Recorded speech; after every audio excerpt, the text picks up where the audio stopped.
You're listening to the podcast called What No One Knows. I'm your host, Lisa Marie Garcia. Please join us as I talk with some of the most important influencers, from entrepreneurs to C-suites to founders to venture capitalists. You will want to know their answer to the question, what no one knows. Thank you for joining. Hello, and this is Lisa Marie Garcia. Welcome to the podcast. Thank you again for joining us on What No One Knows. I'm in Tampa Bay, sunny, hot Tampa, downtown at the Tampa Bay Wave studio, and I am joined by a fabulous guest. He owned a company that sounds really cool, not just the name, but what he did. So we're going to dig into that, and his name is Jason Rashidnia. Perfect. Kind of, a little bit. All right, thank you so much, and thank you for joining me, Jason.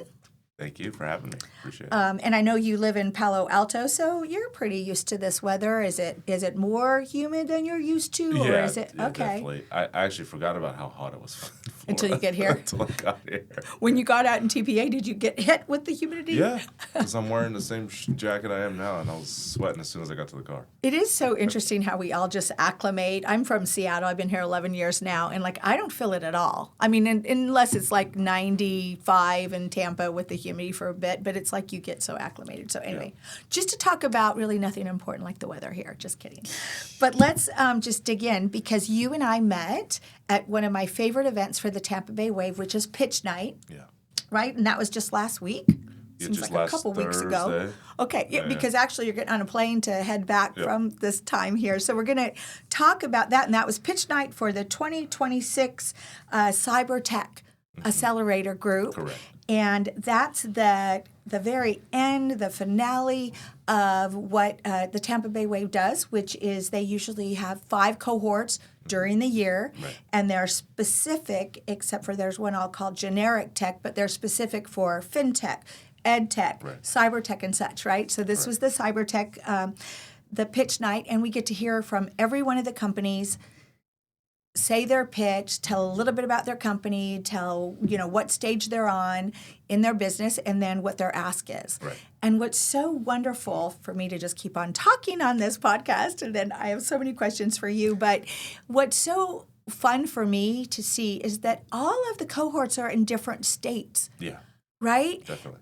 Pre-revenue, revenue, a lot of revenue, and some, in fact, the one that you're working with has some amazing statistics, but they're all in different states, and they all have different asks, and they come from all over the country. So a super fun night. What's your recollection of that night? So I thought it was interesting because a lot of the companies has very similar features and stuff that we had, and I was like, even stuff we didn't reveal at the demo, I was like, we have that. What are we talking? So, but I loved it because, like you said, they're all in different stages. Yeah. One company was already like a unicorn. I mean, I don't know, they were in business for 6 years, but $7 billion run rate or whatever. Yeah. I was like, oh wow. Yeah. Cool. Yeah. I wish we could say that. Right. Yeah. Right. So I thought that was interesting, and I never even heard of them till that night. I was like, how did I not hear about you guys yet? But that's the world. The world's a big place. So it is. It's pretty cool, and it's just a great night, and especially for the cohorts, which you're a part of, the cohort groups, because if it's anything, it's about the build in so many ways for the cohorts, right? And so part of that is one of the great, the primary purpose, I would say, without asking Linda and Dr. Munasi to agree, of helping cohorts. Yeah. Right? And that is what the mission of the Tampa Bay Wave is, and it's what I wish more and more people would know about. So let's just dig in. So first of all, can you talk about, or can you let us know which cohort I'm looking at? Here's our list of all the cohorts for the cyber tech that we work with. So just talk about the cohort that you've been working with, a little bit about them, and then how you've been helping them, please. Sure. So specifically, I work with the Best Defense Company, right? So it's founded by Dan Badley and Derek Foster. I've known Dan since I was 21. I'm 36 now, so he came into my first business. But Best Defense, I almost called it Best Buy. What is the Best Buy, right? Are they still in business? Just kidding. Yeah. Just kidding. Best Defense, essentially what he created was something to solve his own problem as a senior DevOps engineer in the world of finance, managing those systems, right? He was having issues with scale and security vulnerabilities, and he was using 1,000 different tools to handle it. So he realized he could combine them all into one. And it took him, I don't know how many years to kind of put it all together. But at this point, what it does simply is we do AI-powered penetration testing and code remediation. In even simpler terms is we hack your stuff, we make sure it's hackable, and we fix your stuff with just a few clicks. And it all does it in one workflow. So that got me excited because now we're in the age of AI, and I was like, hey, this is a perfect position to be in and time for this company to, come to the market. So. Yeah, for sure. And so, so you did share with me, one of the businesses that you owned as an entrepreneur was called Bit Bar. Yeah. And that was located in Tampa Bay. So yes. In 2010, I started Florida's first craft beer and wine bar that accepted Bitcoin. And that's really early, like in 2000 in Bitcoin time, right? People didn't even know that. No. Currency. No. It's like back then when I was talking about it, like, what is this? Is this a scam? What is this? Right. So I had a lot of people making fun of me and stuff. It's like, hey, I don't know. I think it's the future of money. So now we're almost 12 years later. Yeah. And look where it's gone in the market, right? And then how institutional capital is moving into Bitcoin significantly. And I feel like it's still a game changer, right? Well, and I love it. So, and when you said that you met the founder or the co-founder of Best Defense, that you said he was 21. So, did he have a valid ID then to get into the bar? Just kidding. Yeah. I believed it, and he was. I hope so. I hope it wasn't fake, right? Yeah. And so you've had that, but then you've got this very extensive marketing background. You also went to St. Petersburg College, which is one of my favorite colleges. We've had the dean, Emmanuel Augusto, is one of the mentor advisors and supporters of the Wave. And so I love everything related to SPC. How have you been helping Best Defense in your role? So in my role, I help do business development. So I'll either help them find capital or customers. And because I live in California, I'm in the heart of Silicon Valley. I'm always meeting, very successful people who are looking for new opportunities to invest. So, my network has grown, and I was able to bring somebody to invest into Best Defense, actually. So, do you have opportunity where startup investors, like you said, being in Silicon Valley, will come to you and say, how can, what do I need to do to meet the right VCs and to meet the right investors? Is there something that I need? I guess I'm talking about that deliverable or that relationship, or what is it? I'm not really in that space. I'm not talking. Sure. So like the finance guys on the East Coast are different than the finance guys on the West Coast. Oh, in what way? They have two different mentalities. Okay. East Coast wants something tangible where you actually have revenue. West Coast will sell. You can sell them on the vision, and they'll give you a lot of money to figure out that vision and iron it out, right? So that's the simplest playbook, right? So when you're going out there, yes, you're going to have a bold vision, but personally, I feel like it's kind of shifted to, do you have a tangible product, right? Because still VCs have to tighten the purse strings a little bit, right? They want to invest in cash flow now. That's been some of the narrative happening because how many years of like a couple decades of no returns, or their playbook is like you need 1 in 10 to win. Okay, in terms of investments. What does that mean? 1 in 10? Oh, you mean 1 in 10 of 10 investments that they put money into? Yeah, exactly. 1 in 10 of their investments will supersede all of their losses. We'll pay for Yeah. Okay. So that's kind of been the current narrative in that ecosystem. But then as the economy, we get, maybe it's 1 in 3 or one. No, just kidding. Right. I mean, well, what happens is like, okay, these guys have, the capability to deploy capital, but if they want their shareholders to keep coming back. Their LPs, right? They need to start showing returns consistently. Right. So now they're looking at cash flowing assets. Right. So somebody who has something actually making money, right? So that's so interesting that you said that the West Coast and East Coast looks at it differently in terms of. So my first company was a tech business in Seattle, Pac Northwest. I was 27, and when I moved here, not that long ago, I had never heard of that word pre-revenue, or I'd never heard of that business state called pre-revenue, and it was so prevalent, and it still is. And all over. And so now, in my mind, it's just this accepted thing when also, in a long time, there was not this idea that you started a company with the exit strategy 100% in mind, right? It just was different. So I just assumed, because I am on the East Coast, that was just across the board, that there's always this pre-revenue mindset. And now you said so, but you're saying the old school, the East Coast is like, no, we need to see some dang dollars, your net revenue, right? So tell me a little more about that. Well, I think it's the West Coast is moving towards tangibility, because now with the advent of AI and all the things that are happening with AI, it's making the cost of building software almost So much easier, $0, right? Like almost, right? Right. So it's like, if you're not making money right now with your idea, what are you even doing? Good. Right? I think that's good. Yeah, I'm farting out software just for fun. Yeah, right. Well, then you don't get my millions. Exactly. So I think it's shifting towards tangibility, not pre-revenue, Fugazi visions, right? Right.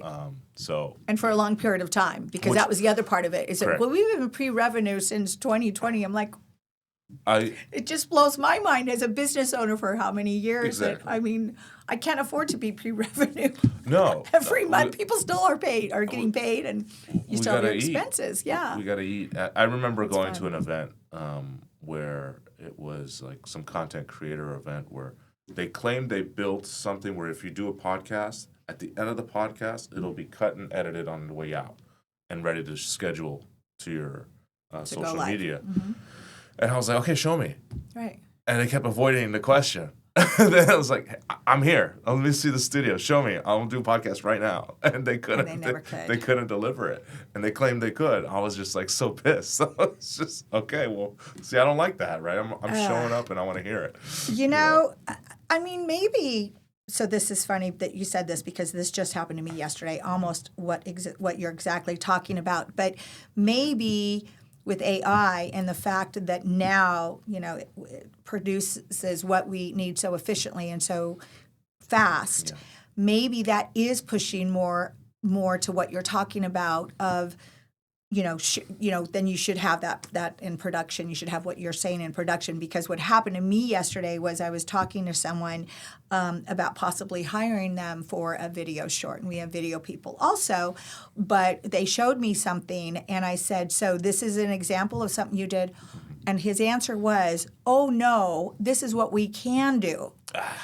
And then I went back, and so I talked with him a little bit more, and I says, well, that's very, I want to know what would motivate someone to show someone else's work and try to sell that very specific product. And I went back, though, later. I was very unsatisfied with the rest of the conversation. Big surprise. I'm not going to work with him. But I did go back later because I thought maybe I skimmed it, and I didn't see that he did actually say this is an example of what we do. Oh, no. Not at all. He definitely represented it. So, maybe, I definitely know in our company in publishing with AI, it has streamlined so much of what we've done.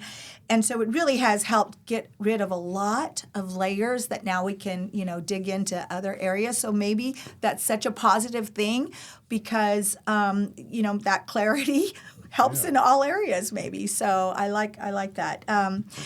So let me, all right. So just, I want to dig in a little bit more about you. So we talked about your marketing company, you're out in California and what we do, and also, what your background is. What would you say, based on your experience, is maybe kind of a roadblock that you see from young business founders or business owners that you see more commonly that you could help others kind of steer away from or not fall into those traps and that? Sure, stay focused. Like, it's so simple and trite, but when you're starting, you're really excited. Right. And you want to do everything. But I feel like what's worked for me, and I'll only like talk about my own experience, right? Is when I stayed focused on solving one problem is where the money was at. Instead of me saying, "Oh, I can do this, I can do that," what is it? You're acting like the sun, and you need to be a magnifying glass with the sun behind you, instead of just I don't know, like I don't know if that even made sense. Like the rays of the sun are all over the place, but with a magnifying glass, you can burn the grass, right? Okay, that makes sense. You use your focus. I like that. Well, and I was seeing the shiny ball, and we all, to some extent, we've all done it. I've done it. Yeah, 100%. And I realize I'm not making money. I'm spinning my wheels, right? Yeah. So I can't say I do everything, right? And that's why I'm only stuck to like focusing on one company to help them achieve the greater visions, right? Yeah. So. No, it's good. And I used to criticize that whole shiny ball idea, but we actually, it's a good thing for us to be looking for them. We have to stay relevant, I was just telling a client the other day, I'm waiting for the next thing that we need to do. We're doing video reels. Well, we've been doing it for about a year now. So that means there's going to be some other digital marketing, something that we have to learn, buy, invest, and do, right? But if you're not aware of that, so if you're not aware of those shiny balls and how they can help your business, that's a negative. But you do have to, like you said, at the end of the day, I have to work on making sure, is this revenue generating? Correct. It's part of my job and my role, right? So that I love that, stay focused. So I think that's going to be our hashtag for this. Is stay focused, because it is important.